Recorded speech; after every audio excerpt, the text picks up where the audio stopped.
সুপ্রিয় দর্শক মণ্ডলী, এই মুহূর্তে লাইভে সবাইকে সুস্বাগত জানাচ্ছি। টাচ অফ সিলেট এবং সিলেটের চ্যানেলের লাইভে এই মুহূর্তে যারা আছেন আপনাদেরকে একটা গুরুত্বপূর্ণ আপডেট জানিয়ে দেওয়ার জন্য আমাদের এই মুহূর্তে লাইভে আসা।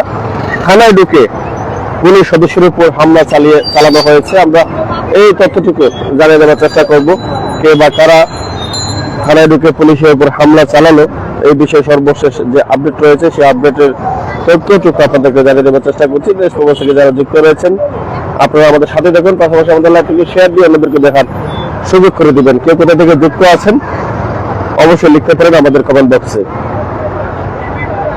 মঙ্গলবার 30শে ডিসেম্বর বিকেলে এই ঘটনাটি ঘটে। কুমিল্লার চৌদ্দগ্রামে থানায় ঢুকে পুলিশ সদস্যকে কুপিয়ে আহত করেছে বাহাদুর হোসেন বাদল নামের এক যুবক। এই ঘটনায় জড়িত যুবককে গ্রেপ্তার করা হয়েছে। মঙ্গলবার 30 ডিসেম্বর বিকেলে এই ঘটনা ঘটে। গ্রেপ্তারকৃত বাহাদুর হোসেন বাদল থানার সংলগ্ন লক্ষ্মীপুর গ্রামের মানিক মিয়ার ছেলে। আহত পুলিশ সদস্যের নাম শফিকুল ইসলাম। চৌদ্দগ্রাম থানার সূত্রে জানা গেছে, বাদল নিয়মিত চৌদ্দগ্রাম থানার বাউন্ডারির ভেতরে গরু নিয়ে প্রবেশ করে। গরুগুলো নিয়মিত থানার বিভিন্ন প্রজাতির ফল ও ফুল গাছ নষ্ট করায় বাদলকে আগে থেকেই গরু নিয়ে প্রবেশে একাধিকবার নিষেধ করা হয়, কিন্তু বাদল থানা পুলিশের নিষেধাজ্ঞা তোয়াক্কা না করে মঙ্গলবার দুপুরে একাধিক গরু নিয়ে থানার ভিতরে প্রবেশ করে। এ সময় চৌদ্দগ্রাম থানার পুলিশ কনস্টেবল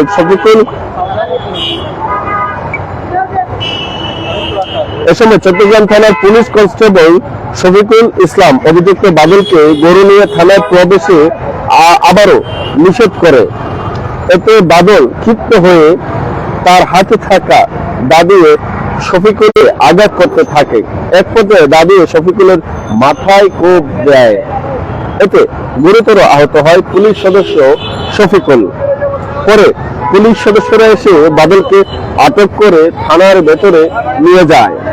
চৌদ্দগ্রাম থানার ওসি তদন্ত গুলজার আলম বলেন, বাদল গত কয়েক বছর ধরে থানা এলাকায় গরু নিয়ে প্রবেশ করে। গরু থানার আশেপাশে বাদলকে একাধিকবার নিষেধ করলে সে কোনো তোয়াক্কাই করেনি। মঙ্গলবার বিকেলে গরু নিয়ে মূল গেট দিয়ে বের হওয়ার সময় পুলিশ সদস্য শফিকুল তাকে নিষেধ করে। এ সময় সে ক্ষিপ্ত হয়ে শফিকুলকে দা দিয়ে কুপিয়ে আঘাত করে।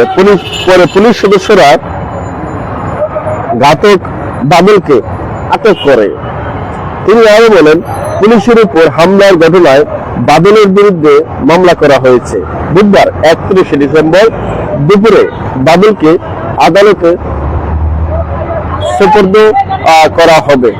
আসলে এটি অন্যরকম একটি আপডেট সংবাদ আপনাদেরকে জানাচ্ছিলাম। আসলে যে থানার ভেতরে গরু নিয়ে প্রবেশ করতে আরো খামারি এবং পুলিশ কর্মকর্তা তাকে কয়েকবার বারণ করা সত্ত্বেও কিন্তু থানাতে যখন গরু নিয়ে প্রবেশ করে এবং তাকে গরু নিয়ে প্রবেশ করতে বারণ করার কারণে কিন্তু পুলিশের উপর চড়া হয়ে হাতে যে দাঁড়ে ছিল দা দিয়ে পুলিশের উপর কুপাতে থাকে। আসলে এই যে অবস্থা, আমাদের এই যে একটা হীনমন্যতা, আইন অমান্য করা একদিকে, নিজেরা আইন না মানা, আবার যারা আইন মানবে তাদের উপর হামলায় চুকে যাওয়া, আবার বিভিন্ন ক্ষেত্রে দেখা যায় যারা আইন প্রয়োগ করবে তারাও আইন মানছেন না।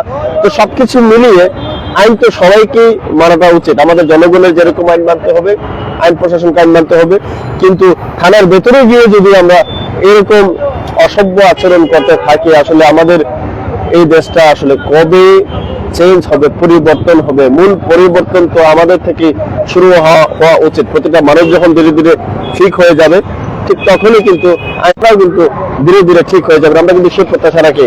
আরেকটি আপডেট জানিয়ে দিচ্ছি আপনাদেরকে, কয়েকদিন ধরে দেশের বেশিরভাগ এলাকায় কুয়াশার দাপট চলছে। কুয়াশার সাথে শীতেরও দাপট চলছে বলা যায়। আজ সকালে রাজধানী সহ কয়েকটি এলাকায় কুয়াশা কিছুটা কমে, তাপমাত্রা কমে গেছে, কিন্তু আমাদের সিলেটের এই মুহূর্তে হালকা রোদের ছাপ আছে, সেভাবে পড়েনি, কিন্তু কুয়াশা মোটামুটি ভালোই দেখা যাচ্ছে। গোপালগঞ্জে আজ চলতি বছরের সর্বনিম্ন তাপমাত্রা রেকর্ড করা হয়েছে। এছাড়া দেশের 2 বিভাগ সহ মোট 21 জেলায় শৈত্যপ্রবাহ চলছে। বুধবার 31 ডিসেম্বর বাংলাদেশে আবহাওয়া অধিদপ্তরের আবহাওয়াবিদ মোহাম্মদ তরিকুল নওয়াজ কবিরের দেওয়া পূর্বাভাসে এ তথ্য জানানো হয়েছে। আবহাওয়া অফিস জানিয়েছে, বৃহস্পতিবার 1 জানুয়ারি সকাল 9টার মধ্যে অস্থায়ীভাবে আংশিক মেঘলা আকাশ সহ সারা দেশের আবহাওয়া শুষ্ক থাকতে পারে।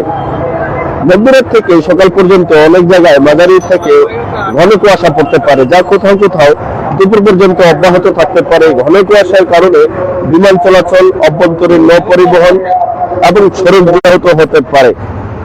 সংস্থাটি জানায়, মাদারীপুর, রাজশাহী, পাবনা, সিরাজগঞ্জ, খুলনা, বরিশাল বিভাগের উপর মৃদু ও মাঝারি শৈত্যপ্রবাহ বয়ে যাচ্ছে এবং কোথাও কোথাও তা অব্যাহত থাকতে পারে। সারা দেশে রাতের তাপমাত্রা প্রায় অপরিবর্তিত থাকতে পারে, দিনে সামান্য বৃদ্ধি পেতে পারে। কুয়াশাচ্ছন্ন আবহাওয়ার কারণে শীতের অনুভূতি বজায় থাকবে।